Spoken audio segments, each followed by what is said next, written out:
wanna sing, I wanna dance, and give everyone a chance to hear about this endless love I know. What you give to me is not for me to keep, it's for the world to see your love.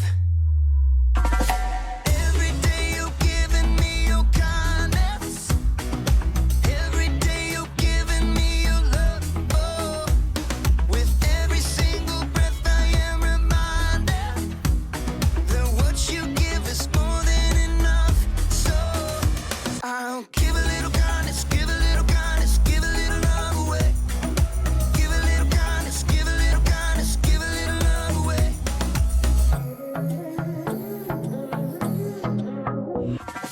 Yeah, you make me shine, you make me glow. You pick me up when I am feeling low. I wanna sing, I wanna dance, and give everyone a chance to hear about this endless love I know. What you give to me is not for me to keep, it's for the world to see your love. Every day you're giving me your kindness, every day you're giving me your love. Oh, with every single breath I am reminded that what you give is more than enough. So I'll give a little kindness, give a little kindness, give a little love away. Give a little kindness, give a little kindness, give a little love away. Can't keep it to myself, gotta share it with someone else. Your kindness overwhelms my heart, my heart. Can't keep it to myself, gotta share it with someone else. Your kindness overwhelms my heart, my heart. Oh, what you give to me is not for me to keep, it's for the world to see your love. Every day you're giving me your kindness, every day you're giving me your love. Oh, with every single breath I am reminded that what you give is more than enough.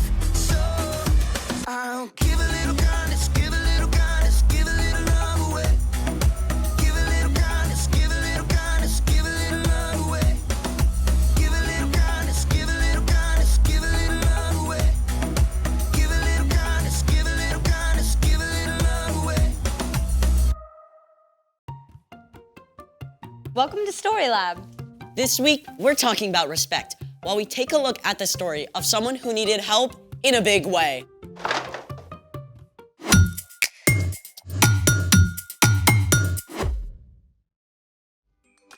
Hey, I'm Skylar. And I'm Sebastian, We're talking about respect. which is showing others that they are important by what you say and do. In today's story, we're gonna hear about someone with complete power to do impossible things. So, I thought we should try something impossible. But if it's impossible, then we can't do it. This is just for fun. And if we can do it, then it's not impossible. Okay, seemingly impossible. Great, let's try it. Actually, I made a whole list of impossible things. What's the first one? Number 1, it is impossible to lick your own elbow. What? I could totally do that. Baby? I concede. Number 2, it is impossible to sneeze with your eyes open. I too did it. No, you have to sneeze for real. Here, try this. I too did it. Still fake. You try.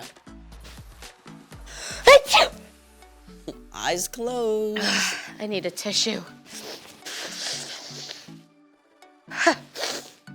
Number 3, it is impossible to fold a paper in half more than 8 times. What if it's a really big paper? Okay, all right. Let's go from that side to that side. Go, go, go. Okay, I'll stay on this side and then we'll come together. Get over there. Yeah, that side, that side. Okay. Okay. Ready? 1. Okay. Okay, this is 1. Remember, keep 1. track. Is it straight? Fold it. Let's fold it down.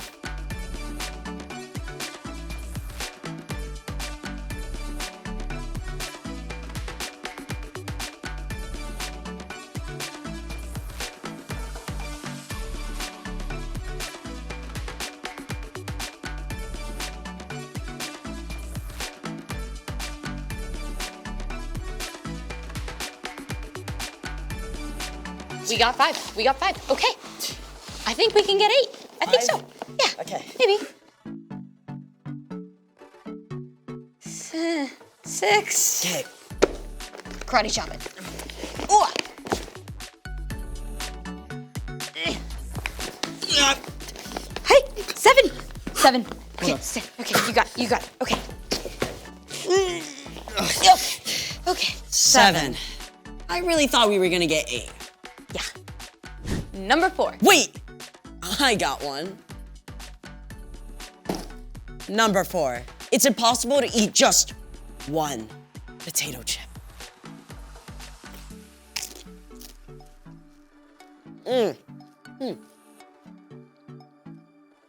Delicious. See?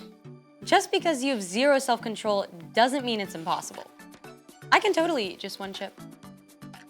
Here. These aren't even really that great. I mean, they're not even potato. They're like mushed corn, rice, and chemicals all toasted up and sampled out. Just tricking our brains into thinking they're salty, crispy, potato.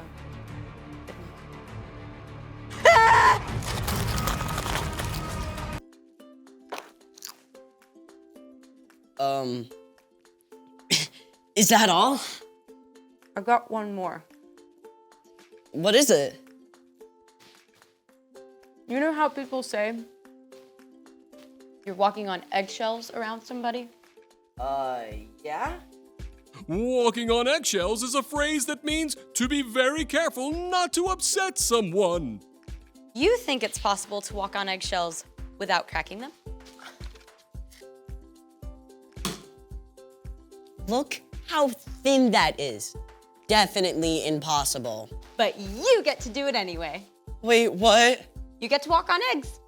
Let's try it.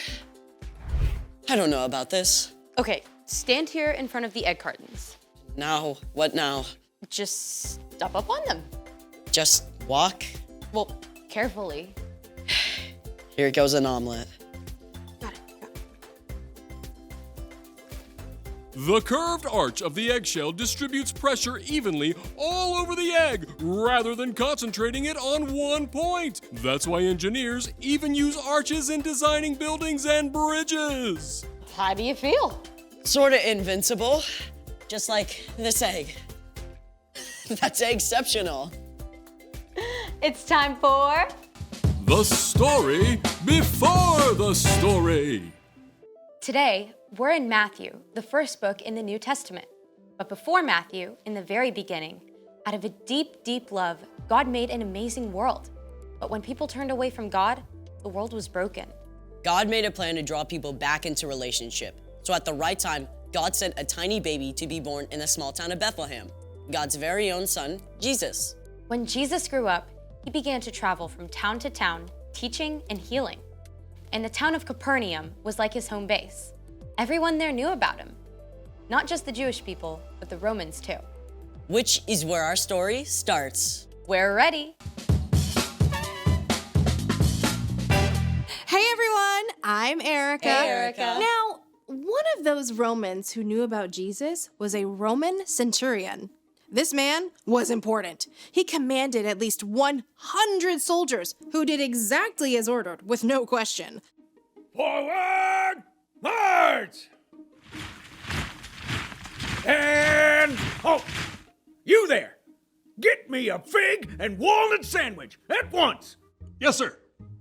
With extra goat cheese! Right away, sir. The centurion was used to being obeyed, but though he was stern, he was also a kind man. He cared about the soldiers under his command and the servants who worked for him. One day, one of the centurion's servants became desperately ill. The man was so sick he couldn't even move. The centurion may have called for the best doctors, but no one could help the man. So, the centurion did the unexpected. He went to a Jewish rabbi, Jesus, and begged for help. Lord, my servant lies at home and can't move. He's suffering terribly. Shall I come and heal him?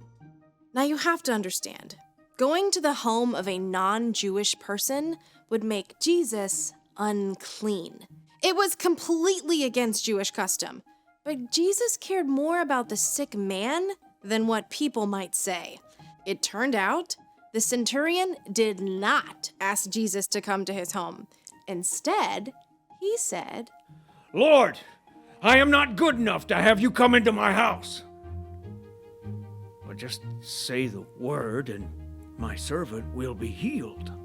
I myself am a man under authority. And I have soldiers who obey my orders. I tell this one go and he goes. I tell that one come and he comes. The centurion knew exactly how true authority works. He knew that when he gave a command, he spoke with the power of the Roman emperor, and it would be carried out instantly. And he believed that Jesus' power and authority were so great that all Jesus had to do was speak a word from anywhere, and the servant would be healed. And you know what? The centurion was right. Jesus turned to the crowd around him and said, What I'm about to tell you is true. In Israel, I have not found anyone whose faith is so strong. Jesus made it clear that anyone who has faith can be a part of God's kingdom, not just people who come from the right background. Then, Jesus turned to the centurion and spoke the very word the man had hoped to hear. Go. It will be done just as you believed it would. Filled with joy, the centurion raced home, and sure enough, his servant ran out to greet him completely whole and healed, just as Jesus had said. The end. Wow, I mean, like, remote control healing? The centurion really got it. He had respect for Jesus as the final authority. So, what's our part in the story? Well, like we've seen, God can do the impossible with a single word.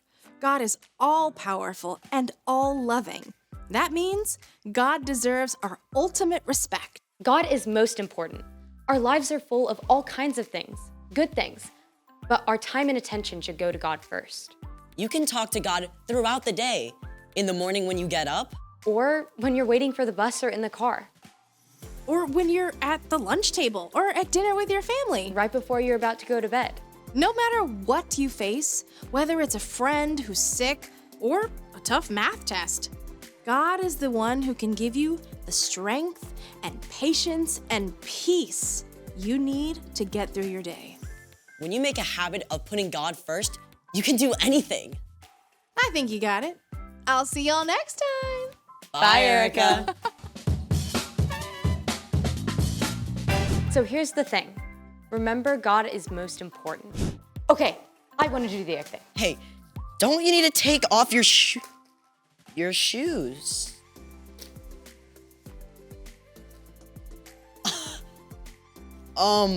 Not too bad. I think you did maybe a little better than me. Maybe completely better than you. Thanks for joining us in the Story Lab. We'll see you next time.